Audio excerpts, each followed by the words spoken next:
Hello students, मैं doctor NK. Sharma BSc part third bio students को आज मैं प्रैक्टिकल के बारे में आप लोगों को बता रहा हूँ, क्योंकि इस समय आप सभी लोग घर पर बैठे हैं, तो क्यों ना आप लोग अपना प्रैक्टिकल का जो वर्क है अपने रिकॉर्ड के अंदर जिसको आपको करना है उस काम को आप लोग अपने घर पे बैठ कर के उसको कंप्लीट करें।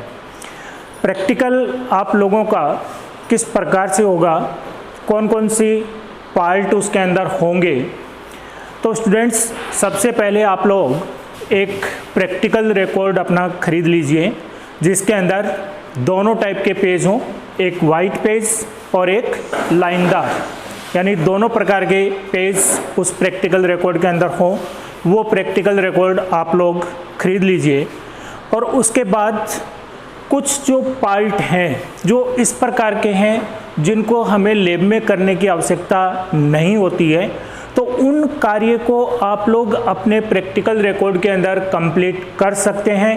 बाकी दूसरे जो पार्ट हैं उनके आप डायग्राम्स बना सकते हैं, उनका डिस्क्रिप्शन आप लिख सकते हैं।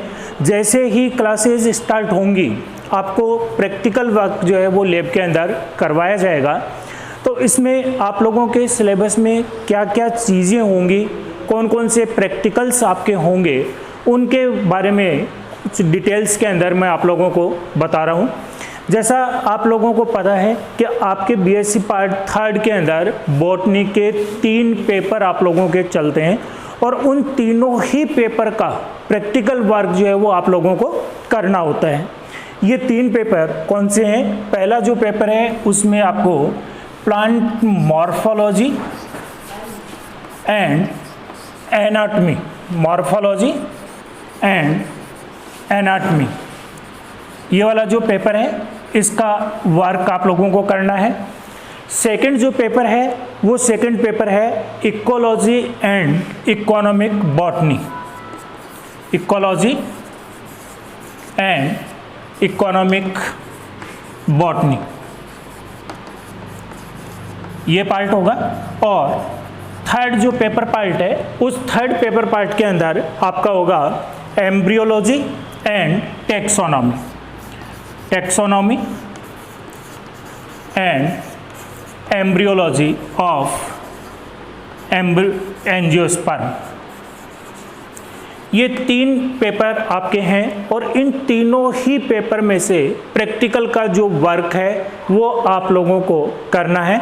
जैसा कि मैंने आपको बताया कि आप लोग प्रैक्टिकल रिकॉर्ड अपना खरीद लीजिए और उसके अंदर जो चीज़ें मैं आपको बता रहा हूँ उन पार्ट को आप डायग्रामेटिक रूप से, यानी उनके डायग्राम्स आप बना लीजिए, उनका डिस्क्रिप्शन आप लिख लीजिए।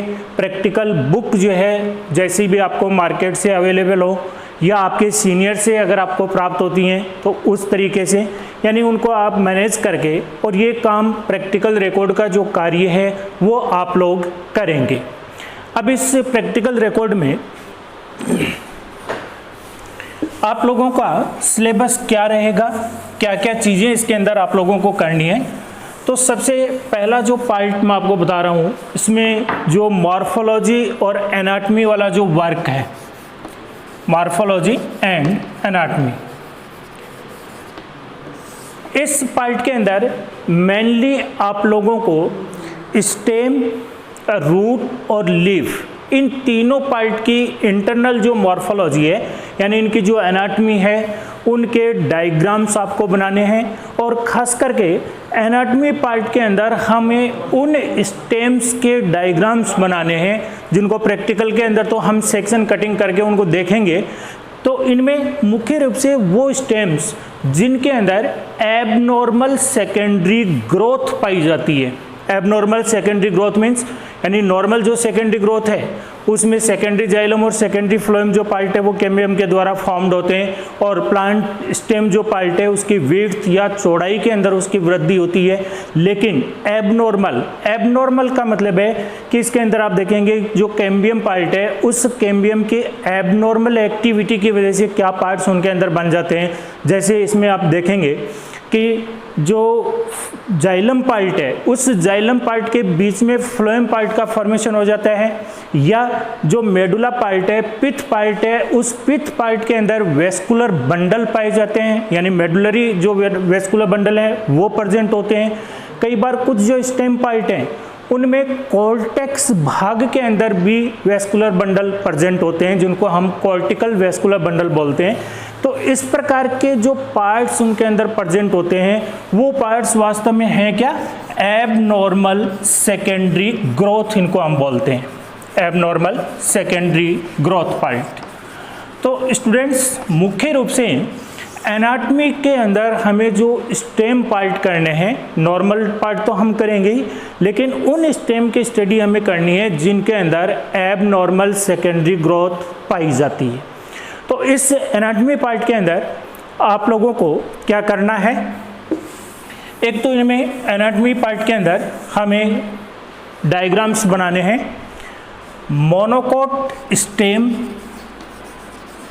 Monocot stem and dicot stem, monocot and dicot stem part के डायग्राम्स हमें ड्रॉ करने हैं और उनका डिस्क्रिप्शन लिखना है। उससे आपको पता चलेगा कि वास्तव में मोनोकोट स्टेम और डाइकोट स्टेम के अंदर क्या डिफरेंस होता है, उन दोनों की जो इंटरनल मॉर्फोलॉजी है यानी उनकी जो एनाटॉमी है उस एनाटॉमी के अंदर क्या डिफरेंस उनके अंदर पाया जाता है। तो आप अपने प्रैक्टिकल रिकॉर्ड के अंदर एक टिपिकल मोनोकोट और टिपिकल डाइकोट स्टेम के डायग्राम्स आप लोग बनाएंगे और उनका डिस्क्रिप्शन लिखेंगे। इसी प्रकार से सेकंड पार्ट के अंदर आप बनाएंगे मोनोकोट एंड डाइकोट रूट का, यानी जो नॉर्मल मोनोकोट और डाइकोट रूट पार्ट है उन दोनों रूट्स पार्ट के डायग्राम्स आपको ड्रॉ करने हैं। तो डायग्राम्स जो आप ड्रॉ करें उन डायग्राम्स को ड्रॉ करते वक्त खास करके आप ये ध्यान रखेंगे कि जो पेज आपका है उस पेज के अकॉर्डिंग डायग्राम्स आपको बनाने हैं। डायग्राम पेज के अकॉर्डिंग ना तो बहुत ज़्यादा बड़ा होना चाहिए, डायग्राम ना बहुत ज़्यादा छोटा होना चाहिए। दूसरा, इन जनरल स्टूडेंट्स जो लेबलिंग करते हैं उस लेबलिंग के अंदर ये देखा जाता है कि एक लाइन खींच दी, ऊपर की तरफ लिख दिया एपिडर्मिस, नीचे की तरफ लाइन खींच दी हाइपोडर्मिस, इधर साइड में लाइन खींच दी कॉर्टेक्स। ऐसा हमें नहीं करना है। डायग्राम्स की जो लेबलिंग है वो हमेशा आप एक ही साइड में, राइट हैंड साइड के अंदर आप उनको सीधी लाइन बना करके आप उनकी लेबलिंग करेंगे। और डायग्राम जो है वो पेज के अकॉर्डिंग होना है, ना बहुत ज़्यादा बड़ा डायग्राम होना चाहिए और डायग्राम ना ही बहुत ज़्यादा छोटा होना चाहिए जो देखने के अंदर बड़ा अजीब सा हमें लगे। फिर इसके अंदर हमें डायग्राम बनाने हैं मोनोकोट एंड डाइकोट जो लीफ पार्ट है, नॉर्मल लीफ के। तो ये 6 डायग्राम्स हैं जो आप लोग अपने प्रैक्टिकल रिकॉर्ड के अंदर बनाएंगे। Monocot stem and dicot stem का हो जाएगा, मोनोकोट एंड डाइकोट रूट का हो जाएगा, मोनोकोट एंड डाइकोट लीफ का हो जाएगा। तो इन तीनों पार्ट से आप लोगों को ये पता चलेगा कि इनमें वास्तव में डिफरेंस क्या है। तो जनरली हम ये जानते हैं कि जो मोनोकोट स्टेम है उसमें वेस्कुलर बंडल स्कैटर्ड फॉर्म के अंदर होते हैं। डाइकोट जो स्टेम पार्ट है उसके अंदर वेस्कुलर बंडल जो पार्ट हैं वो रिंग के अंदर प्रेजेंट होते हैं। इसी टाइप से जो रूट पार्ट है, तो रूट में और स्टेम पार्ट इन दोनों में बेसिक डिफरेंस क्या होगा कि जो स्टेम है उनमें पाए जाने वाले जो वेस्कुलर बंडल हैं वो कैसे होते हैं, कॉन्जॉइंट एंड कोलेटरल और एंडार्क कंडीशन होती है। जबकि रूट के अंदर जो वेस्कुलर बंडल होते हैं वो रेडियल प्रकार के होते हैं, यानी अरीय प्रकार के वेस्कुलर बंडल पाए जाते हैं। ये दोनों में बेसिक डिफरेंस आपको देखने को मिलेगा। मोनोकोट और डाइकोट रूट, इन दोनों रूट के अंदर जो डिफरेंस है वो डिफरेंस क्या होगा कि जो डाइकोट रूट्स होती हैं उन डाइकोट रूट के अंदर वेस्कुलर बंडल की जो संख्या है, यानी जो रेडियल वेस्कुलर बंडल हैं उन वेस्कुलर बंडल की संख्या 1, 2 से लेकर के 6 तक होती है, यानी diarch to hexarch condition present होती है। जबकि मोनोकोट जो रूट पार्ट होगा उस मोनोकोट रूट के अंदर जो वेस्कुलर बंडल हैं वो वेस्कुलर बंडल कैसे होते हैं, पॉली आर्क कंडीशन होगी, यानी वेस्कुलर बंडल की जो संख्या है वो 7 या 7 से ज़्यादा होगी, मीन्स पॉली आर्क कंडीशन होती है। जाइलम की जो पोजीशन है वो एक्सार्क प्रकार की होती है, मीन्स जो प्रोटोजाइलम है वो बाहर की तरफ होते हैं और मेटाजाइलम है वो अंदर की तरफ होते हैं। इसी टाइप से स्टूडेंट्स आप लोग डायग्राम बनाएंगे monocot and dicot leaf part का। तो मोनोकोट और डाइकोट जो लीफ हैं, इन दोनों लीफ के अंदर भी आप देखेंगे कि लीफ की जो इंटरनल मॉर्फोलॉजी है, जो एनाटॉमी पार्ट है, उनमें जो डिफरेंस आपको नजर आएगा वो डिफरेंस होता है कि जो डाइकोट लीफ है, उस डाइकोट लीफ के अंदर जो मेसोफिल टिश्यू पार्ट है, ये मेसोफिल टिश्यू पार्ट 2 भागों में डिफ्रेंशिएट होता है। मीन्स जो अपर एपिडर्मिस है उस तरफ पेलिसेड लेयर प्रेजेंट होती है, पेलिसेड टिश्यू पार्ट प्रेजेंट होता है, और जो लोअर एपिडर्मिस है उस तरफ स्पॉन्जी पैरेन्काइमा पार्ट प्रेजेंट होता है। जबकि मोनोकोट जो लीफ होती हैं उसमें मेसोफिल जो है वो एक ही प्रकार का होता है, 2 भागों के अंदर डिफ्रेंशिएट नहीं होता है। तो इनमें स्टूडेंट्स आप लोग इन 6 पार्ट्स के डायग्राम्स आप बनाएंगे। डायग्राम जो आप बनाते हैं उन डायग्राम्स के अंदर हमें खास करके इस प्रकार के जो डायग्राम हैं उनमें हमें ये ध्यान रखना है कि जो सेल्स हम बना रहे हैं या जो टिश्यू पार्ट हम उसके अंदर दिखा रहे हैं वो वास्तव में हमें डिफ्रेंशिएट होना चाहिए। ये नहीं कि एक ही प्रकार की सेल्स जो है वो हमें नजर आती है, हमें पता भी नहीं चलता कि कौन सी कोलेनकाइमा है, कौन सी स्क्लेरेनकाइमा है, कौन सी पैरेन्काइमा प्रकार की सेल्स हैं, कौन सी क्लोरोफिल वाली जो सेल्स हैं क्लोरेनकाइमा है वो उसके अंदर प्रेजेंट हैं। तो जो सेल्स हम इनके अंदर बना रहे हैं उन सेल्स के अंदर हमें मुख्य रूप से ये ध्यान रखना होगा कि जो सेल्स हम बना रहे हैं वो सेल्स उस पार्ट को डिस्क्राइब करती हुई नजर आनी चाहिए। वो सेल अपने आप में ये बताए कि हाँ ये कोलेनकाइमेटस प्रकार की सेल्स हैं, ये स्क्लेरेनकाइमेटस प्रकार की सेल्स हैं। तो स्टूडेंट्स उन सेल्स के बारे में मैं थोड़ा सा आपको बताता हूँ कि कैसे हमें उन सेल्स को डायग्रामेटिक रूप से हमें उनको बनाना है। तो स्टूडेंट्स हम जानते हैं कि जो पैरेन्काइमेटस प्रकार की सेल्स हैं, ये पैरेन्काइमेटस प्रकार की सेल्स लिविंग प्रकार की सेल्स होती हैं, मीन्स इनकी सेल वॉल जो है वो थिन प्रकार की होती है। तो पैरेन्काइमा की जो सेल्स हैं उनमें हो सकता है इंटरसेलुलर स्पेस पाया भी जा सकता है और इंटरसेलुलर स्पेस एब्सेंट भी हो सकता है, लेकिन उनकी जो वॉल है वो वॉल थिन प्रकार की होती है। तो यदि सेल्स मान लीजिए यहाँ पर राउंड शेप्ड हैं और इस प्रकार की आपको नजर आ रही हैं, यानी इनमें बीच में इंटरसेलुलर स्पेस पार्ट प्रेजेंट अगर है तो ये सेल्स इस प्रकार से आप ड्रॉ करेंगे जिससे ये पता चलेगा कि ये सेल कौन सी है, पैरेन्काइमा प्रकार की है, पैरेन्काइमा सेल्स।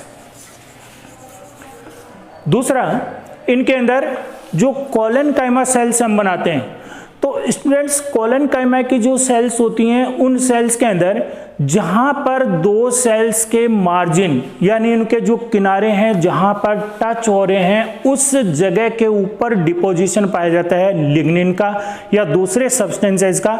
इस वजह से उनकी जो वॉल है ये वॉल इस प्रकार से आपको नजर आएगी। मीन्स ये जो सेल हमने बनाई, अब यहाँ पर ये जो कॉर्नर वाला पार्ट है इस पार्ट को आपको ऐसे डार्क करके दिखाना है। मीन्स यहाँ पर डिपोजिशन जो पार्ट है वो प्रेजेंट है।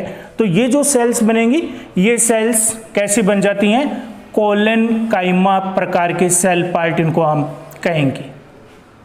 ये सेल्स होगी कोलेनकाइमा। तीसरे टाइप की जो सेल्स हम बना रहे हैं वो सेल्स हम बनाते हैं स्क्लेरेनकाइमेटस। तो स्क्लेरेनकाइमेटस सेल्स जो होती हैं उन सेल्स की जो सेल वॉल है वो थिक प्रकार की होती है, लेकिन उनके ऊपर जो थिकनेस है वो थिकनेस इक्वल प्रकार से होती है। तो जनरली ये जो सेल्स हैं ये सेल्स हेक्सागोनल टाइप से हम इनको ड्रॉ करते हैं। इस प्रकार से ये पार्ट हम इनके अंदर बनाते हैं। यहाँ पर इसको थिक वॉल्ड दिखाने के लिए ये जो सेल्स हम बनाते हैं इन सेल्स को फिर हम यहाँ पर इस प्रकार से डबल वॉल्ड करके इनको हम ड्रॉ करते हैं, जिससे ये लगता है कि इसके जो सेल वॉल है, ये सेल वॉल पार्ट कैसा बन जाता है, थिक प्रकार का बन जाता है। तो इस प्रकार की सेल्स यदि हम बना रहे हैं, इट मीन्स ये जो सेल्स हैं वो अपने आप को रिप्रेजेंट कर रही हैं कि ये कौन सी सेल हो गई, स्क्लेरेनकाइमेटस प्रकार की, स्क्लेरेनकाइमा। अब स्टूडेंट्स, जो पेरेन्काइमा सेल्स हैं उनमें अगर इंटरसेलुलर स्पेस पार्ट अगर प्रेजेंट है तो ये टिश्यू जो है बन जाता है एरेनकाइमा प्रकार का। दूसरी जो पैलिसेड जो सेल्स हम बना रहे हैं, इट मीन्स ये सेल्स इस प्रकार से रेडियली इलोंगेटेड प्रकार की बनती हैं, और इन पैलिसेड सेल्स के अंदर हम अगर इस प्रकार से डॉटेड पार्ट यदि हम बना रहे हैं तो इन डॉटेड पार्ट का अर्थ होता है कि इनमें क्लोरोफिल पार्ट प्रेजेंट है। मीन्स ये सेल्स कैसी होगी, क्लोरेनकाइमेटस, क्लोरेनकाइमा प्रकार का पार्ट बन जाता है। दूसरी तरफ कुछ जो सेक्शन कटिंग हम करते हैं, जैसे इनके अंदर जो आपके हाइड्रोफिटिक प्लांट्स है, हाइड्रीला, उनमें जो टिश्यूज पार्ट हैं, जो सेल्स हैं पेरेन्काइमेटस, उन सेल्स के बीच में बड़े बड़े एयर स्पेस भी प्रेजेंट होते हैं। तो हमें ये देखना पड़ेगा कि जो सेल्स हम बना रहे हैं उस सेल की वास्तव में संरचना किस प्रकार की है, तो उन चीज़ों को हमें खास करके ध्यान रखना है, जिससे हमें ये पता चले कि ये सेल पेरेन्काइमा है, ये सेल कोलेनकाइमा प्रकार की है, ये स्क्लेरेनकाइमेटस है या क्लोरेनकाइमेटस है, या उनमें इंटरसेलुलर स्पेस प्रेजेंट है या नहीं है। तो इस प्रकार से हमें सेल्स को ड्रॉ करना है। इसी टाइप से एपिडर्मिस की जो सेल्स हम बनाते हैं, तो एपिडर्मिस की जो सेल्स हम बना रहे हैं तो उन सेल्स के अंदर आपने देखा होगा कि ये इस प्रकार से, यानी सेल जो पार्ट है, ये सेल पार्ट बीच में थोड़ा सा चौड़ाई वाला होता है और जो मार्जिन्स हैं वो इनके नैरो होते हैं। तो इस प्रकार से सेल्स हमें ड्रॉ करना है जो रिप्रेजेंट करेगी कि ये जो लेयर है वो कैसी है, एपिडर्मल लेयर पार्ट उसके अंदर प्रेजेंट है। तो स्टूडेंट्स, आज के पार्ट में मैं आपको इतना ही बता रहा हूँ, जिसमें आप लोग अपना प्रैक्टिकल रिकॉर्ड लीजिए और उनके अंदर बेसिकली आप ये 6 जो डायग्राम्स हैं, डाइकोट और मोनोकोट टेस्ट हैं, डाइकोट और मोनोकोट रूट पार्ट का, डाइकोट और मोनोकोट लीफ का, ये 6 डायग्राम्स आप उनको बनाइए और फिर उनके अंदर आप उनको ध्यान से देखिए कि उन दोनों पार्ट के अंदर बेसिकली उनमें क्या डिफरेंस आपको नज़र आ रहा है। तो इस प्रकार से आप लोग अपना रिकॉर्ड जो है वो बनाना स्टार्ट कर दीजिए। नेक्स्ट टाइम मैं आपको बताऊंगा कि आपके सिलेबस में एनाटॉमी के अंदर कौन कौन से स्टेम जिनमें एबनॉर्मल सेकेंडरी ग्रोथ प्रेजेंट है वो हमें ड्रॉ करने हैं, इकोनॉमिक बॉटनी के कौन कौन से पार्ट हमें करने हैं, उनको का डिस्क्रिप्शन हम कैसे करेंगे, इकोलॉजी के कौन से प्रैक्टिकल होंगे, टेक्सोनोमी में कौन कौन से फ्लावर जिनका डिस्क्रिप्शन हमें करना है वो पार्ट होगा, और इसी प्रकार से एम्ब्रियोलॉजी के जो प्रैक्टिकल हैं वो क्या होंगे उनके बारे में मैं आप लोगों को बताऊंगा। Thank you.